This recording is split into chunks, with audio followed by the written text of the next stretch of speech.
Papa?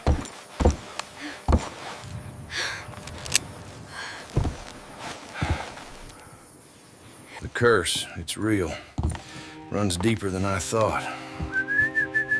What does it say about us? Is that from my mother? It's complicated, son. Some things are best left buried. He has a right to know who his father is. The man jerked his hand away before the boy's fingers could reach the coat. His chest tightened. He hadn't felt this kind of fear in years, not since the road swallowed him whole and spat him out in shadows. "Don't touch me," he said, voice low and quick, as though speaking slower would give him away. The boy didn't flinch. He just looked up with eyes too steady for a child, too old for his small body. "I'm hungry," the boy said, voice soft, plain, the kind that made guilt crawl under the skin like cold worms. The outlaw's hand twitched near the knife at his hip. "You got the wrong man," he said. His words bounced off the heat-thick air, loud in the empty street. The boy tilted his head. "Papa?" The syllable hung there, heavier than any bullet he'd ever dodged. His heart stopped. The knife didn't matter anymore. The word hit like a hammer on hollow wood, resonant, impossible to ignore. He tried to blink it away, but it stayed, clinging, small and sharp. "Who told you that name?" he whispered, almost choking on it, almost afraid of the echo. The boy didn't answer. He took a step closer, barefoot, dusty, small against the weight of that one word. "Bread?" he asked. Plain, without hesitation, without shame. The outlaw stiffened, hand still hovering near the knife. The boy repeated it, slower. "Bread, please." Hunger had sharpened his voice, made it both demand and prayer. The outlaw's chest heaved. He swallowed a dry cough and shook his head. "Go home," he said. The boy shook his head harder, refused to move. "I ain't got one," he said. He let the syllables fall into the space between them. The man's eyes flicked to the windows of the nearest house, shuttered and quiet. Nothing. No one watching. Just the weight of the boy and the word. He tried again. "Go." But the boy sat down on the curb, knees bent, fingers on his shoes. "Bread," he said again.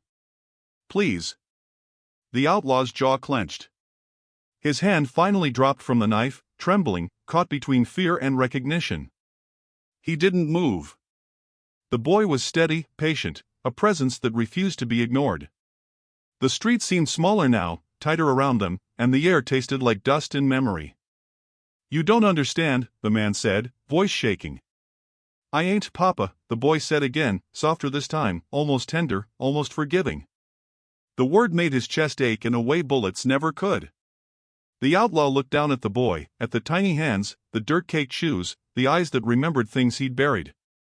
He wanted to run, to disappear into the horizon like he had for so many years. But something heavier than fear held him in place. Something he couldn't name. He crouched slightly, watching the boy eat from a small loaf he pulled from a bag he hadn't realized he was carrying. Silence settled, thick and tense, between the two of them, punctuated only by the scrape of crumbs on his coat. The boy's gaze never left him. Not for a second. He noticed a faint scar on the boy's hand, pale against the dirt, a mark he remembered well from long ago, from a family he couldn't even say goodbye to. His throat tightened. The boy repeated the word again, a whisper this time, almost shy, almost like a key turning in a lock. "Papa." The man's hands rested on his knees. He swallowed hard.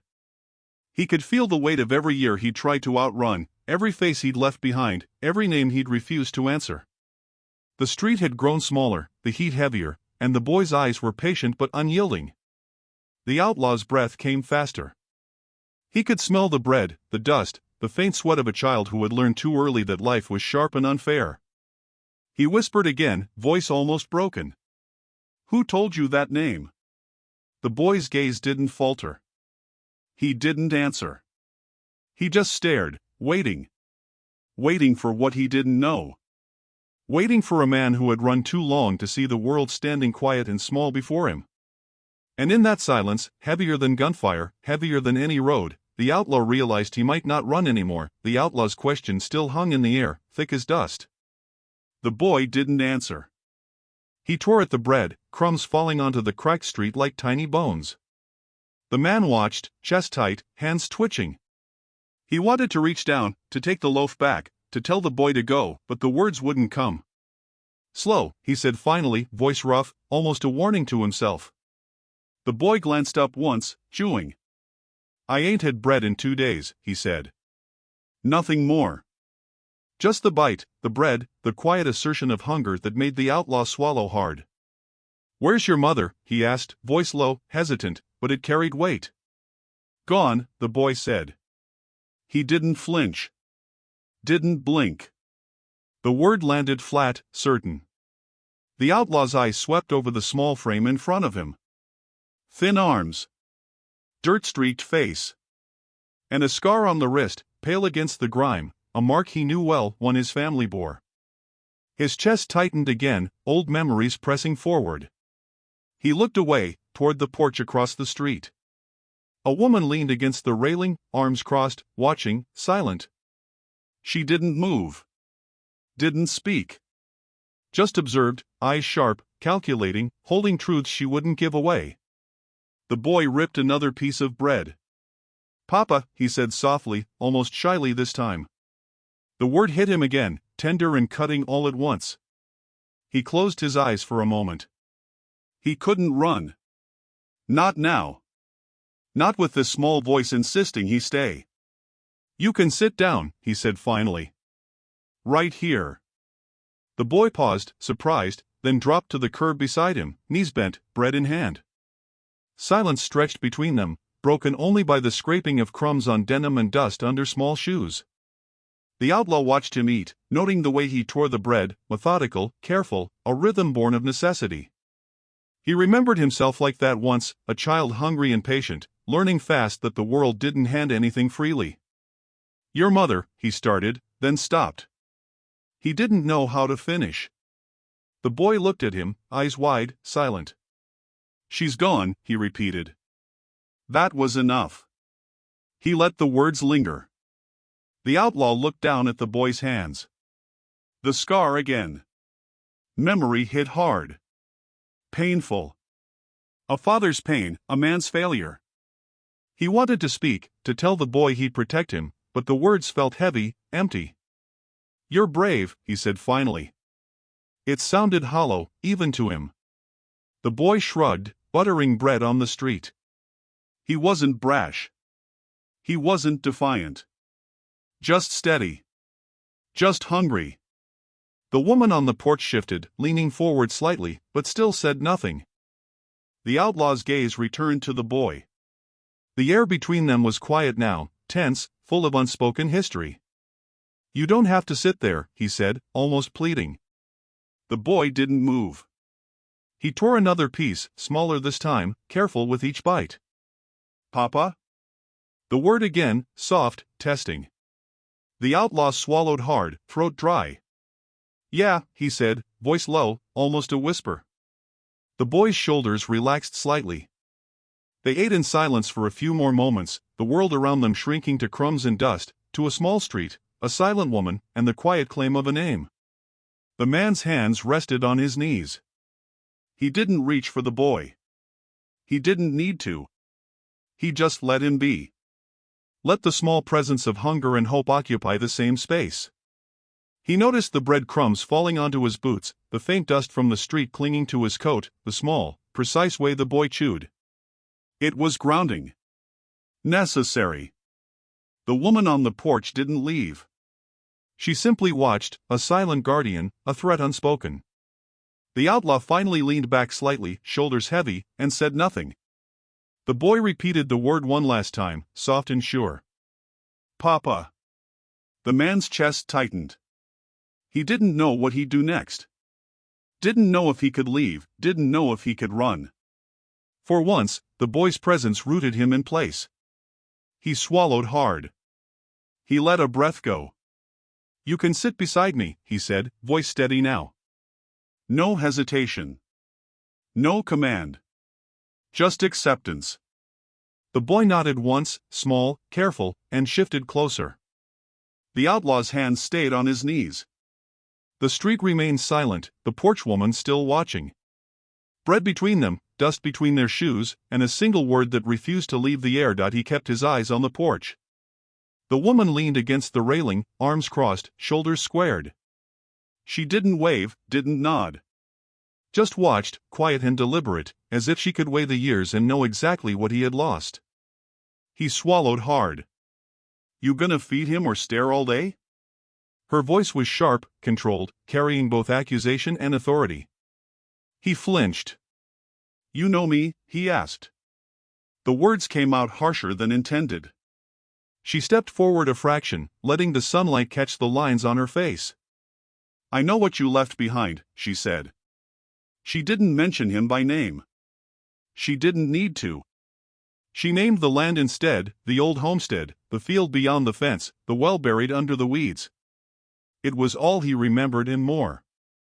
The boy clutched his coat, shifting closer to him, eyes wide and steady. He didn't speak. He didn't need to. He could feel the tension like a wind pressing against his chest.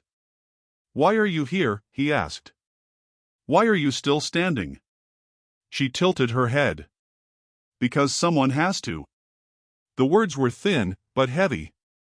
A warning and a shield at once. He glanced down at the boy, saw the small hand gripping the fabric of his coat, felt the silent accusation that only children can deliver without a word. "He's not yours," he said softly. She laughed, low and dry, without humor. "Doesn't matter," she said. "Someone has to claim him before the law comes sniffing." The mention of the sheriff made him tense. He could hear boots in the distance, slow and deliberate. The woman's eyes flicked toward the street. "Sheriff's still breathing," she said. The statement was neither threat nor comfort. It was fact. And the fact made the air heavier. The boy pressed closer. "Papa," he whispered again. The outlaw's jaw clenched. He didn't answer right away. He swallowed. She watched. Waiting. Measuring. He finally said, "Sit here. Don't move." The boy obeyed. She remained on the porch, quiet but impossible to ignore. "You left," she said, voice steady. "You disappeared." He didn't respond immediately. He thought of the dust-choked roads, the nights that smelled like fire and metal, the people he'd hurt to survive. He looked at the boy. The word "papa" again. Soft, patient, insistent. He swallowed hard. "I didn't have a choice," he said finally. "You always have a choice," she replied. The outlaw closed his eyes. The weight of years, of mistakes, pressed on him. The boy shifted, small shoulders pressed into his chest. The porch creaked as she leaned slightly forward, hands gripping the railing. "You want to protect him?" she asked. "You want to stay?" Her voice wasn't kind. It wasn't gentle. But it was honest. He glanced at the boy. The small face, the scar on the wrist, the dirt-streaked cheeks. He wanted to nod. He wanted to claim the word and never let go. The woman's eyes softened fractionally. She let the silence stretch between them, heavy and precise. "Sheriff's still breathing," she repeated. He nodded once, almost imperceptibly. It wasn't agreement. It wasn't surrender. It was acknowledgement. He turned slightly toward the boy. "Eat," he said. The boy took another small piece of bread, eyes never leaving him. She stepped back slightly, letting him have the space. She didn't smile. Didn't offer comfort. She didn't need to. Presence was enough. The outlaw noticed the way the wind carried the faint smell of smoke from the distance, the way the porch boards groaned under the woman's weight, the way the boy's small hands were steady despite his hunger. He realized then that she wasn't just watching. She was measuring. Testing. Protecting in her own way. The sheriff could come. The law could come. But for now, they existed in the silence between them, the unspoken rules of land, child, and survival. The boy repeated the word once more, soft, careful. "Papa." He whispered it back, a vow this time, not a question. She didn't flinch. She didn't move. Just watched. And in that watching, he felt both the weight of the past and the faintest hint of a future, small but real, waiting to be claimed. The wind shifted across the street. The porch creaked. And she said, one final time, low and certain, "Sheriff, still breathing." The sound of boots echoed first, slow and deliberate on the dirt road. The outlaw's head snapped toward it. The boy pressed closer, gripping his coat like a lifeline. A man stepped into view, broad-shouldered, badge catching the low sun. "Didn't expect you alive," the sheriff said, voice rough but measured. The outlaw's jaw tightened. "Didn't expect you honest," he shot back, hand hovering near the knife at his hip. The boy swallowed hard, eyes wide, but he stayed where he was, small and steady. The sheriff squinted at him. "Who's the kid?" He ain't yours business," the outlaw said. "That's my papa," the boy blurted before he could stop him. The words hit both men at once. The sheriff's gaze snapped to the boy, then back to the outlaw. Recognition flickered. The boy's small hand gripped the coat tighter. The outlaw's throat went dry. He'd hoped to shield him, but the boy refused to hide. "You got the same eyes," the sheriff said, voice low, careful. The outlaw swallowed, fighting the heat rising to his face. "Old charges don't disappear," the sheriff said. His tone was flat, but each word carried weight, like a hammer on a locked door. "I left town," the outlaw said, voice quieter than he meant. "Running don't clear debt." "Some debts," the sheriff said, stepping closer, boots crunching the dirt, "come looking for you." The boy shifted slightly, but he didn't run. He didn't flinch. He stared, calm as if he understood more than his years allowed. "You sure about this?" the sheriff asked, nodding toward the boy. The outlaw looked down. I won't leave him." "You ran before," the sheriff said. "You left more than roads behind." "I came back," the outlaw said, voice tight, trembling slightly. He could feel the boy's small hand against his side, feel the silent claim of that word again. "Papa," the boy whispered. "I know who he is," the sheriff said, glancing at the boy's face, the scar on his wrist, the resemblance that couldn't be denied. He looked back at the outlaw, hard and measured. "You can't pretend anymore." The outlaw's hands tightened on the knife, then relaxed. He swallowed hard. "I don't pretend," he said. "I just survived." "Survival leaves marks," the sheriff said. "People talk. People remember." "And I came back," the outlaw said again, voice firmer. "That's the only reason he's still here." The sheriff's eyes narrowed. "You left him," he said. "You left her." The outlaw felt the weight of it, the history pressing down, the years of running, the blood on his hands, the silence that had followed. He swallowed, voice low. "I came back." The boy shifted, small hand resting on his coat, pressing him toward the sheriff. The sheriff's gaze softened slightly, but only for a moment. "You know what comes with this," he said. "The law. Questions. Men who won't forgive." "I don't care," the outlaw said, steady now. "Not anymore." The sheriff's gaze swept over the boy again. "And him?" he asked. The boy didn't answer. He just stared, calm, claiming the word, claiming the man. "He stays," the outlaw said. "With me." The sheriff exhaled slowly, boots crunching in the dirt. "Old charges," he said, voice low, "they don't fade like dust. They stick. Men like you, they remember." The outlaw didn't flinch. He met the sheriff's eyes. "I'm ready," he said. The boy tugged lightly at the coat. "Papa," he said softly. The sheriff looked between the two of them. The air was heavy, thick with dust, guilt, and memory. "We'll talk tonight," the sheriff said finally. "Inside. You, me, the boy." The outlaw nodded. The boy let out a small breath, relief threading through him. He didn't run. He didn't hide. The outlaw brushed a hand across his face, feeling the tension leave him in small pieces. The sheriff tipped his hat slightly, acknowledging the claim the boy had made. You can't erase the past, the sheriff said. But maybe you can face it. The outlaw didn't answer. He just looked at the boy. Small, steady, patient, insistent.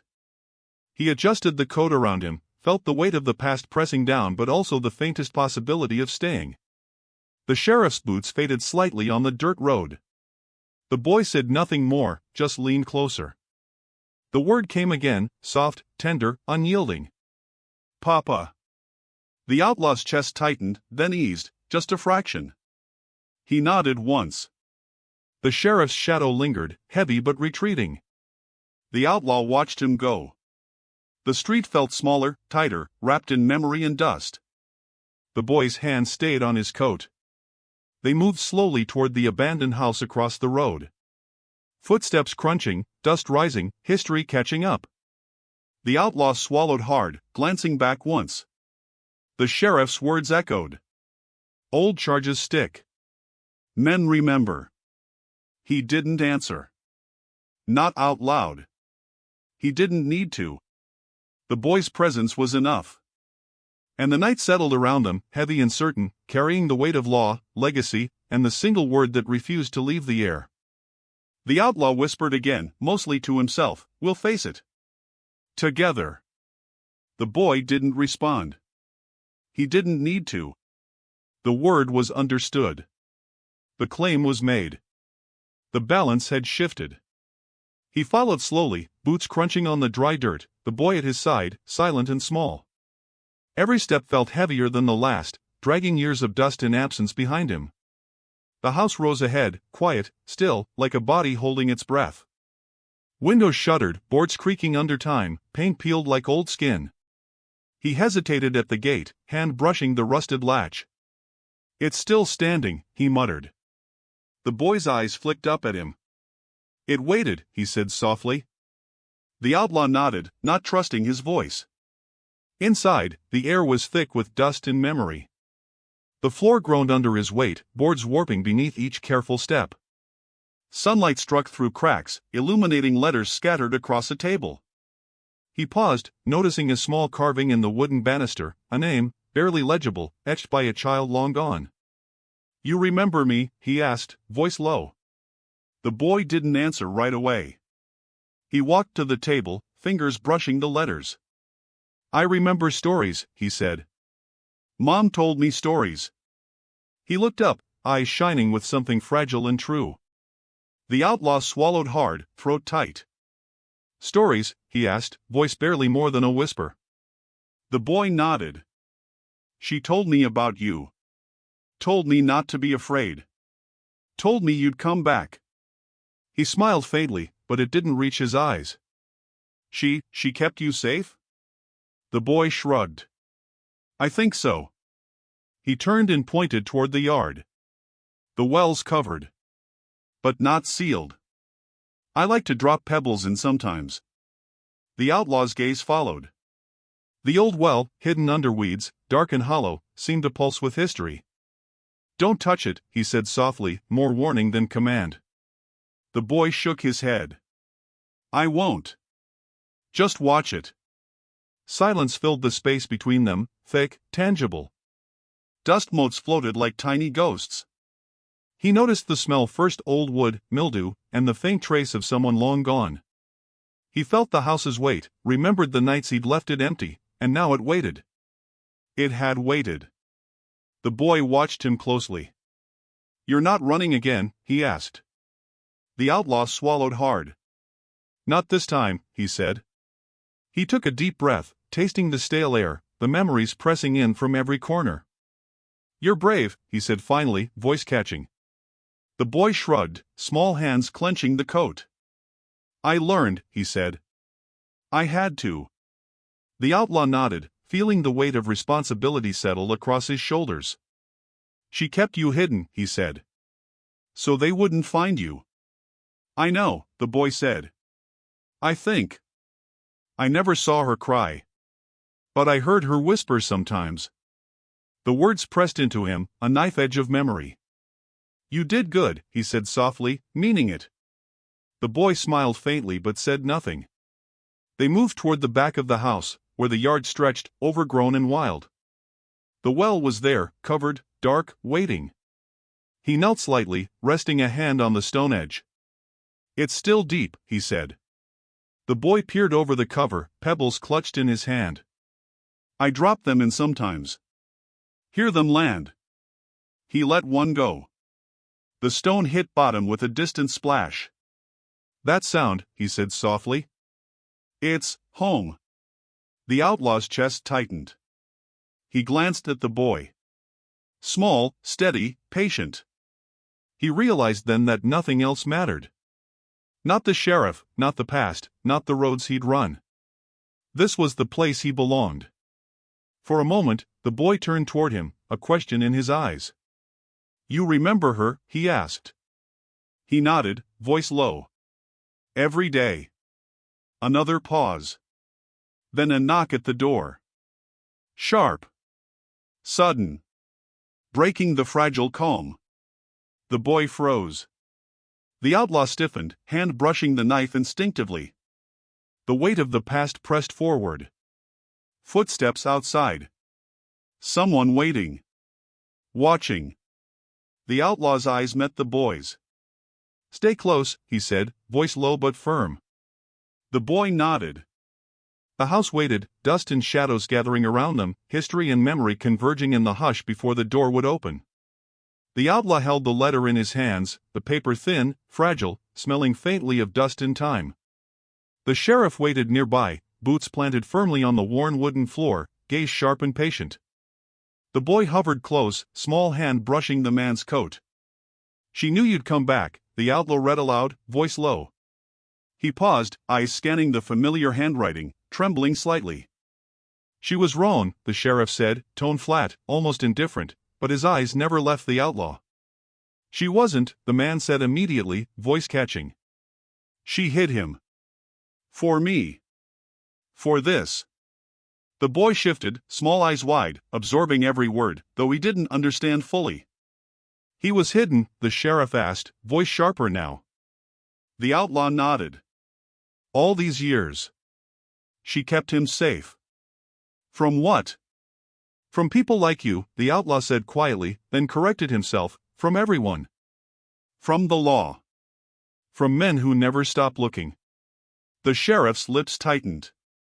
"You mean the old charges?" The outlaw didn't answer immediately.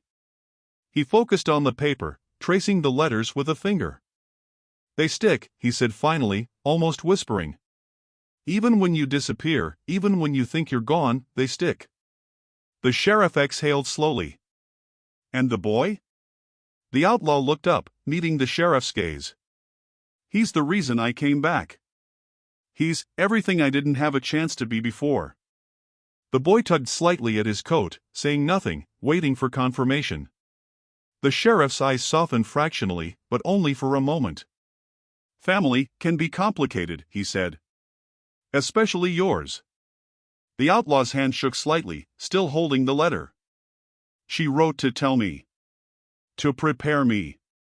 Said he'd be here. Said I'd have a choice." "A choice," the sheriff repeated, skeptical. "Yeah," the outlaw said. "To stay or run. To claim him or leave him. To face it or disappear." The boy looked up, his small eyes unwavering. "Papa?" The outlaw swallowed, folding the letter slowly, carefully, trying to keep his hands steady. "Yeah," he said. "It's me." The sheriff leaned back slightly, crossing his arms. "You understand what happens next?" he asked. "You know the law will come, people will ask questions, men will look for blood." "I know," the outlaw said, voice firm. "And I don't care." The sheriff studied him. He could see the weight, the memory, the responsibility pressing down. "Men vanish in your family," he said. "Women endure." "She endured," the outlaw whispered, eyes on the boy. "She kept him alive. She kept him safe. She was strong when I wasn't." The boy reached up, small fingers brushing the man's hand, steady, claiming. The outlaw clenched his jaw. The words from the letter echoed in his mind, hidden. Protected. Waiting. He folded it once more, tucking it carefully into the coat pocket. "She didn't just write it," he said softly. "She planned it.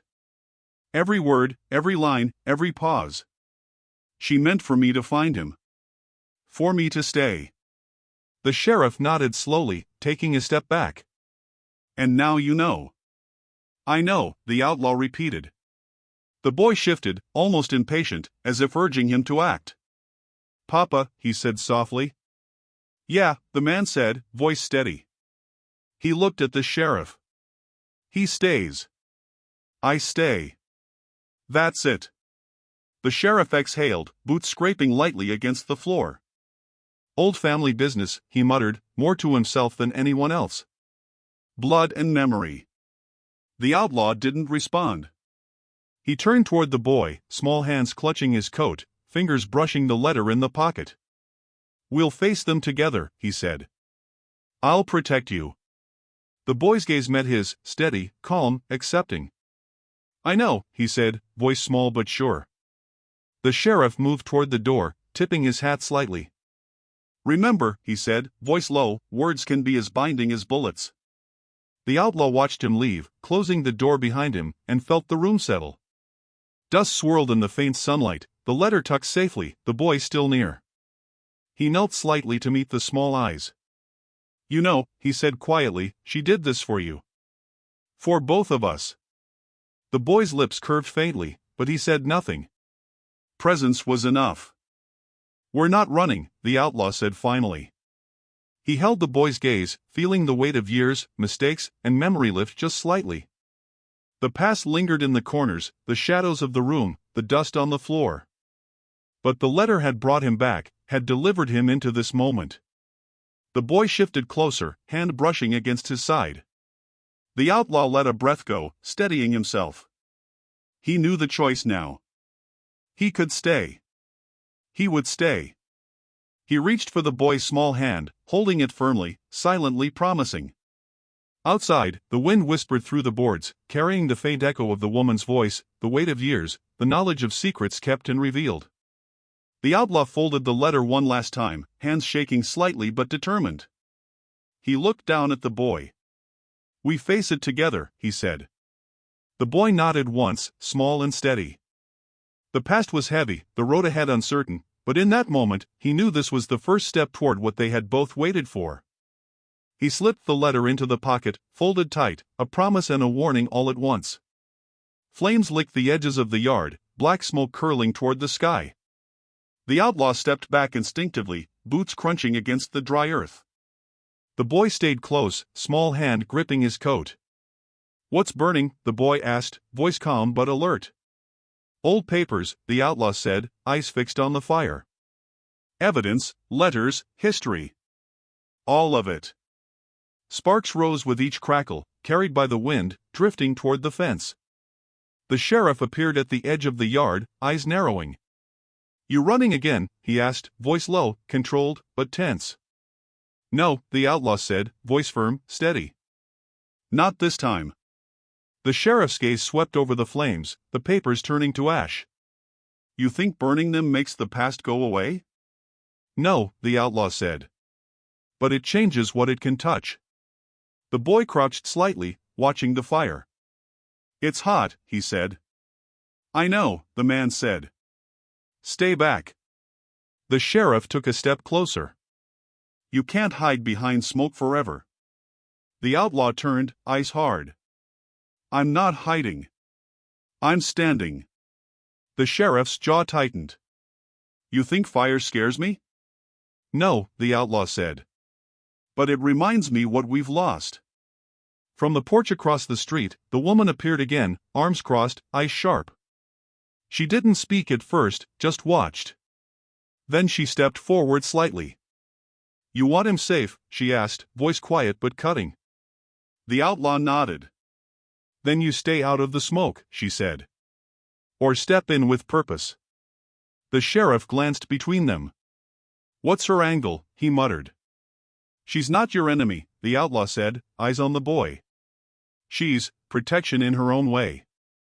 The woman shifted, leaning slightly, then stepped closer. "I'm backing him," she said, voice low. The sheriff's eyes narrowed, unamused. "You got people listening," he said. "You think a woman on a porch can change that?" "She can," the outlaw said. "She already has." The boy stepped forward slightly, placing himself between the fire and the men. "Papa," he said softly. "I'm right here," the outlaw said, hand brushing the boy's hair back. The fire crackled, throwing shadows over the yard. The sheriff exhaled, boots scuffing the dirt. "You know the law won't stop watching," he said. "Men will come for you. Questions. Trouble. We'll face it," the outlaw said, voice low, calm, steady. "Together." The woman on the porch leaned back slightly, silent, measuring, still present. The flames consumed more papers. The smoke rose, dark and curling, carrying whispers of the past, names and deeds, memories and mistakes. The boy crouched slightly, small shoulders pressed to the man's side. "It's all gone?" he asked. "Mostly," the outlaw said. "But the past isn't just what burns. It's what we carry." The sheriff's jaw tightened. "You're making a stand. Don't think I won't test it." "I don't care," the outlaw said. The boy repeated the word softly, insistently, like a claim. "Papa." The man's chest tightened, then eased slightly. "I stay," he said, voice low but certain. The sheriff exhaled, moving toward the road, boots slow on the dirt. "Old grudges," he said, "they don't vanish with smoke. Remember that." The outlaw watched him go, hand resting on the boy's shoulder. The flames flickered, sending sparks into the wind. He noticed the way the woman's eyes lingered, protective and watchful, a quiet authority. The boy stared at the fire, face illuminated in orange and black. "It's loud," he said. "I hear it," the man said. "But listen. It's not just noise. It's a line. Between what was and what comes next." The woman stepped back onto the porch, crossing her arms. "Make sure he knows," she said. "You don't run from this again." The boy's small hand pressed against the man's chest. "Papa?" "I'm right here," he said again, steady, patient. The fire crackled, the letters blackened, the smoke rose, thick and curling. The sheriff's shadow faded on the road. The outlaw adjusted his coat around the boy, feeling the weight of history, of mistakes, of threats, and of protection all pressing in at once. The boy didn't speak again. He didn't need to. Presence, fire, dust, and claim were enough. "I stay," the outlaw said once more, low and final. The flames crackled louder, dancing over charred remnants, carrying everything that had been lost, and still, small hands pressed to his side, insisting they were together, ready for what came next. Night settled over the yard without pause, thick and quiet, broken only by the distant sound of wind rustling through the trees. The outlaw crouched by the well, hands resting on its stone edge. The boy stood beside him, small fingers tracing the rough surface. "You scared?" the boy asked softly. The man exhaled slowly, voice low. "All the time." He shifted slightly, feeling the chill settle in his bones. The boy nodded once, understanding without comment. "I dream," the boy said after a pause, a voice calm, almost casual. "Men sinking. Women pulling me out. Sometimes it's fire, sometimes it's water. I don't know which is worse." The outlaw swallowed hard, heart tightening. He remembered dreams like that once, shadows chasing him, the scent of smoke and dirt heavy in the air. "The land remembers," he said, voice low. "Blood leaves marks." The boy glanced at him, eyes wide. "It's not just men," he said. "It's everyone. Houses remember. Wells remember. Trees remember. They whisper at night. I hear them sometimes." The outlaw's jaw tightened. He could feel the weight pressing down, the same weight he'd been running from for years. "You understand too much," he said softly. "For your age." "I know what's right," the boy said. "And what isn't. I watch. I listen. I remember." The man nodded slowly, swallowing. "You'll keep me straight," he said. "Even when I forget." The boy shrugged, small shoulders steady. I'll try. I can't fix everything. No one can, the outlaw said, voice low. But you can survive. The boy's eyes flicked toward the well again. I drop pebbles in sometimes. Listen for the sound at the bottom. Reminds me that things fall, but someone always catches them. The outlaw exhaled. He could feel the boy's mind working, piecing together truths too sharp for most adults to face. That's smart, he said. The boy tilted his head. I'm not smart. I just notice. Silence stretched between them, heavy, filled with the sounds of night, crickets, distant wind, the faint rustle of leaves. The outlaw rested a hand on the boy's shoulder, steady, grounding. I promise, he said, voice low, almost a vow. I'll protect you. No matter what comes. The boy leaned slightly into him. Even when they come for you? Especially then, he said. I don't know how, but I'll make sure you're safe. You won't face it alone. The boy nodded once, small and certain. He let his gaze drift over the dark yard, toward the covered well, toward the house that waited behind them, toward shadows that might move or speak. Do you remember her? He asked. Your mother? The outlaw's throat tightened. Every day, he said, voice catching slightly. I remember her stories. I remember the way she smiled before the storm came. I remember why I ran and why I had to come back. The boy pressed a small hand against his side. I know, he said softly. I hear her sometimes. In my dreams. In the wind. She tells me things. Keeps me from being afraid. The outlaw nodded, swallowing hard. She did her part, he said. Now it's ours. They stood together in silence, the night holding them, the shadows pressing close, the world beyond watching but distant. The boy's small hand stayed on his side, insistence quiet but firm. Do you think they'll come tonight? The boy asked. Maybe, he said, voice low. Maybe they will. But you won't be alone. And I won't let them take you. Not ever. The boy nodded once, small shoulders steady, eyes reflecting the faint moonlight. I believe you, he said. The outlaw's chest tightened. He felt the weight of every choice, every step, every mistake, and every vow he had yet to fulfill. Good, he said, voice soft. The boy pressed closer, small hand brushing his coat. I think I'm ready, he said. For what comes next? The outlaw exhaled, resting a hand on the boy's shoulder again, steadying him, grounding himself at the same time. So am I, he said. We face it together. In the shadows, the land seemed to shift. Trees whispered, the well breathed, the air thickened with memory and promise. The boy's hand pressed lightly against his side. The outlaw didn't flinch. He let the night settle, let the weight of history and blood hang in the darkness, and he promised himself silently he would not run. The footsteps came next, slow and deliberate, crunching against the dirt. The boy's small hand tightened slightly, and the outlaw exhaled, steadying himself. Presence, vigilance, and the bond between them would hold. Whatever came next, they would face it together.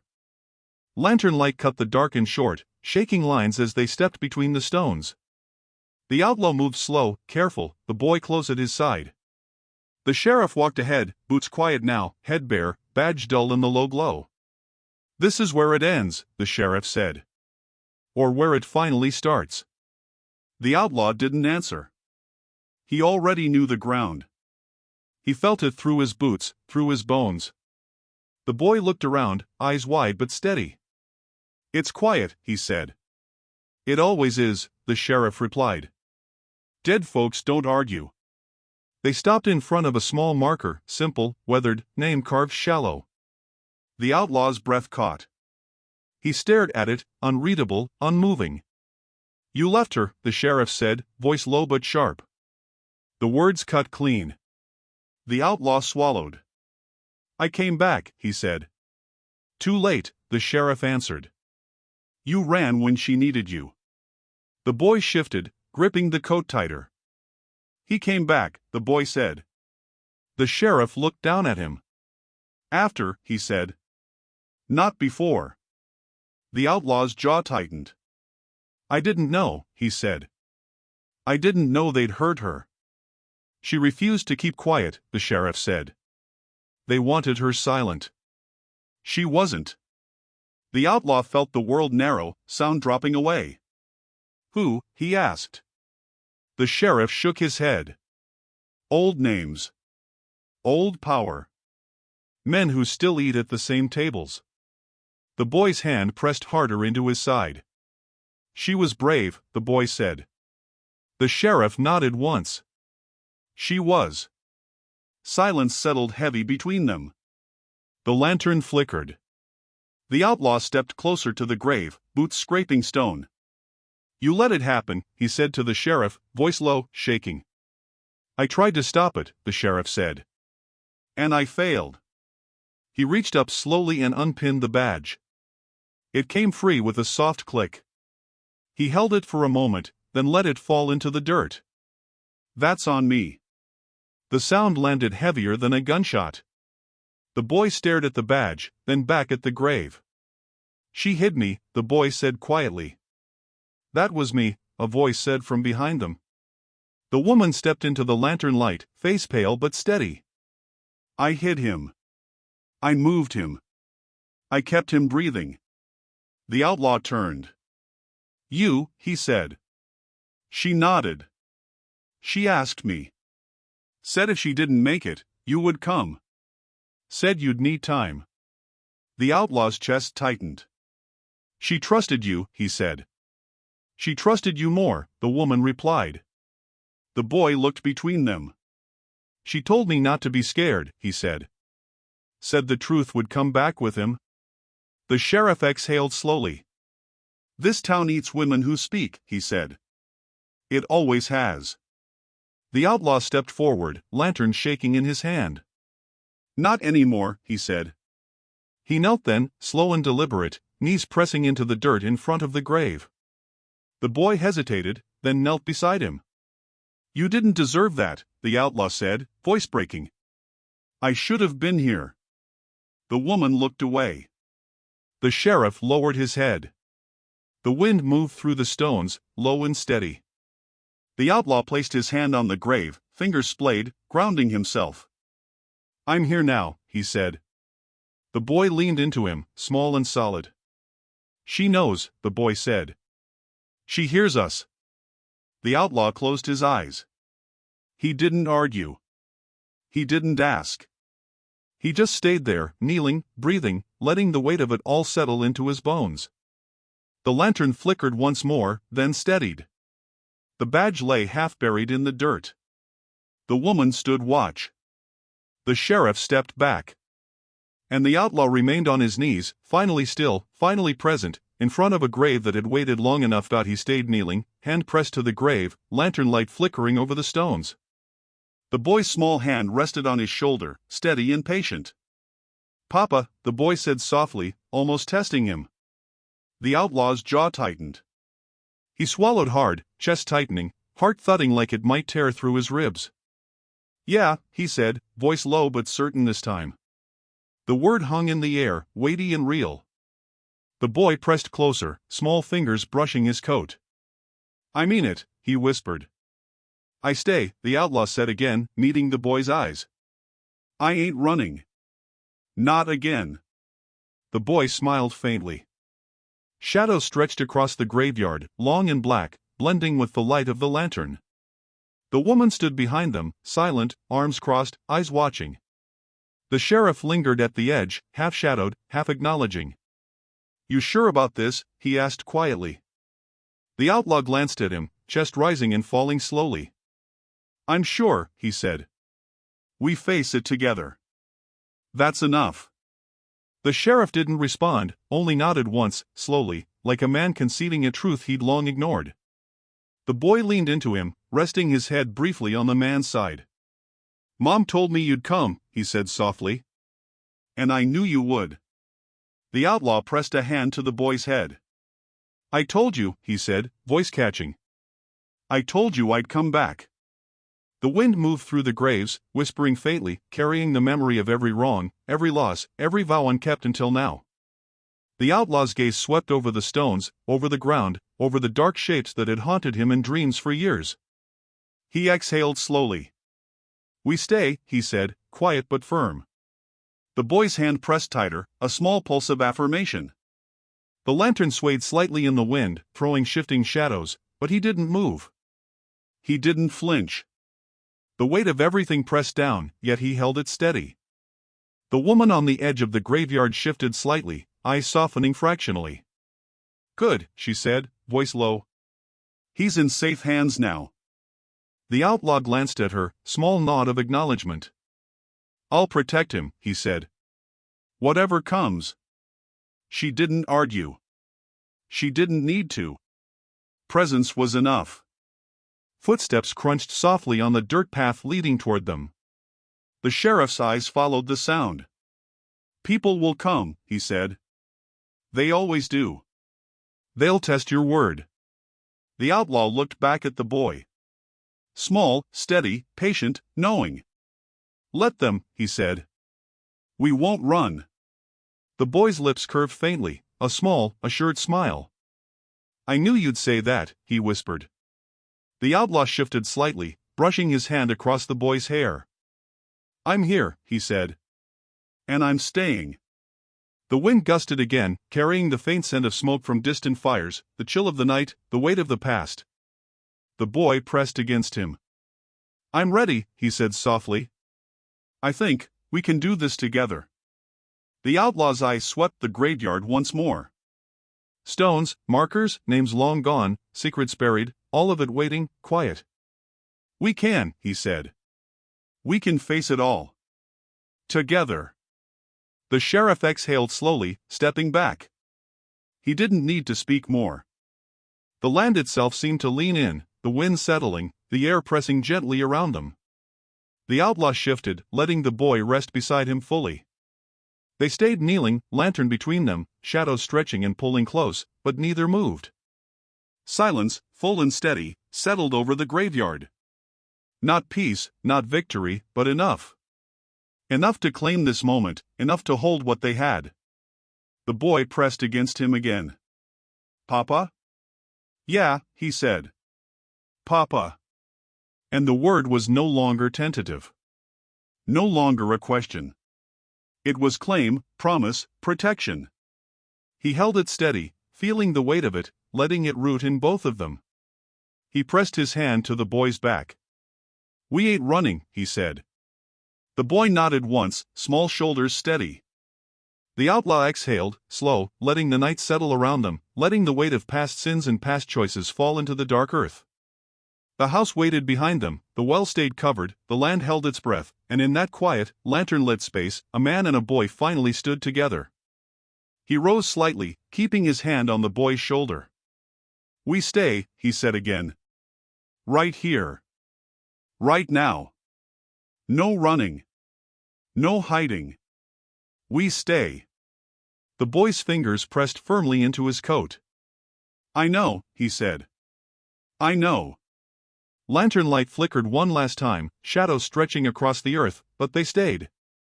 Together. Finally.